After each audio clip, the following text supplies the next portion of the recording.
تو یہ کون ہے جو کھینچ کر لاتے ہیں ڈوب کر؟ سب سے پہلے تو فرشتے، ٹھیک ہے، کیونکہ یہاں پر نزا کی حالت بیان کی جا رہی ہے۔ تو وہ کیا کرتے ہیں، جیسے کوئی سمندر میں ڈوب کر اندر گہرائی میں جا کر کچھ نکال کر لاتا ہے نا، تو وہ بھی اسی طرح جب روح قبض کرنے کا عمل ہوتا ہے نا، وہ اسی طرح جسم کے اندر ان کے جا کر کیا کرتے ہیں، اس بندے کی روح کھینچ کر لاتے ہیں، ٹھیک ہے، اندر تک، اس کے بال بال سے، رگ رگ سے، اس کے ریشے ریشے سے، اس کے سیل سے اس کی روح نکال کر لاتے ہیں، ٹھیک ہے۔ تو یہ جو روح ہے نا، یہی ایک چیز ہے جس کی وجہ سے ہم کو احساس ہوتا ہے۔ دیکھیے، اگر آپ کا ایک بال کھینچیں گے پورے میں، ایک بال بھی اگر آپ کا کھینچیں گے تو آپ کو تکلیف ہوتی ہے، آپ کو محسوس ہوتا ہے۔ تو یہ تکلیف کس وجہ سے ہوتی ہے؟ یہ احساس روح کی وجہ سے ہوتا ہے۔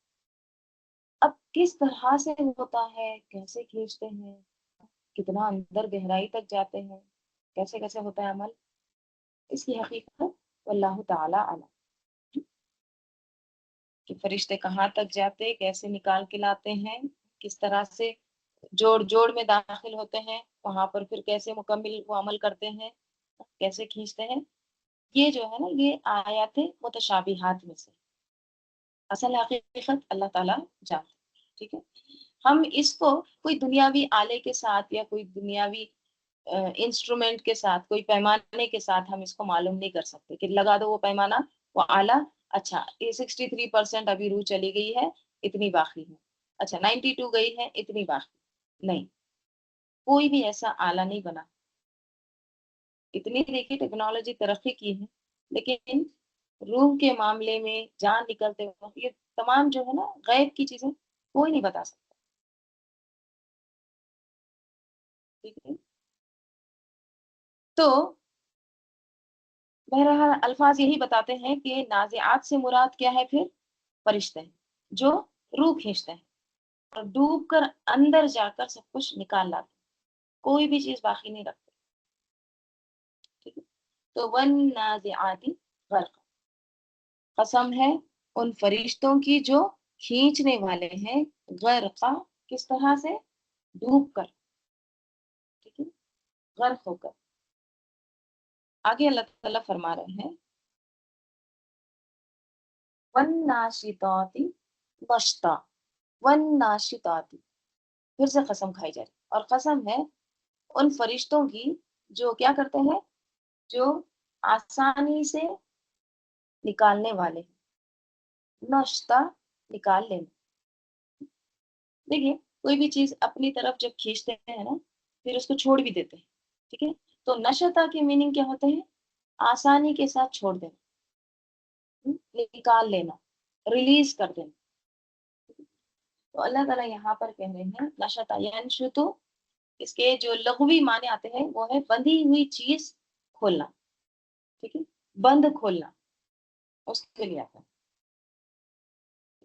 تو روح بھی کیا ہوتی ہے، وہ جب اس کو کھینچا جاتا ہے، ٹھیک ہے، اس کو جب آسانی کے ساتھ اس کو جب نکال لیتے ہیں، ٹھیک ہے، تو پھر بعد میں کیا ہوتا ہے، بعد میں دیکھیے لوگ دیکھتے رہتے ہیں نا، جب روح نکل جاتی ہے، نکلنے کے بعد آلے لگا کے دیکھتے رہتے ہیں، روح باقی ہے کیا، جان باقی ہے کیا، ابھی زندہ ہے کیا، لیکن وہ کیا ہے، وہ خاموشی کے ساتھ، آسانی کے ساتھ وہ نکل جاتی ہے، ٹھیک ہے۔ تو وہی کہا جا رہا ہے کہ والناشطات نشطا، اور قسم ہے ان فرشتوں کی جو آسانی سے نکالنے والے، کس کو، روح کو، نشطا، مفعول مطلق، آسانی سے نکالنا، یعنی آہستگی کے ساتھ پھر وہ پہلے تو کھینچتے ہیں، پھر جب پورا عمل ہو جاتا ہے تو پھر اس کو آسانی سے نکال دیتے ہیں۔ پھر کہا جا رہا ہے کہ والسابحات سبحا، پھر سے قسم، اور قسم ہے ان فرشتوں کی جو سبحا، تیرنے کے لیے بھی ورڈ آتا ہے، ٹھیک ہے، جو تیزی سے تیرنے والے ہیں، سبحن، تیرنا، ٹھیک ہے، یہاں بھی مفعول مطلق بھی ہے، حال بھی بن رہا ہے، یعنی کس طرح سے وہ تیزی کے ساتھ عمل کرتے ہیں۔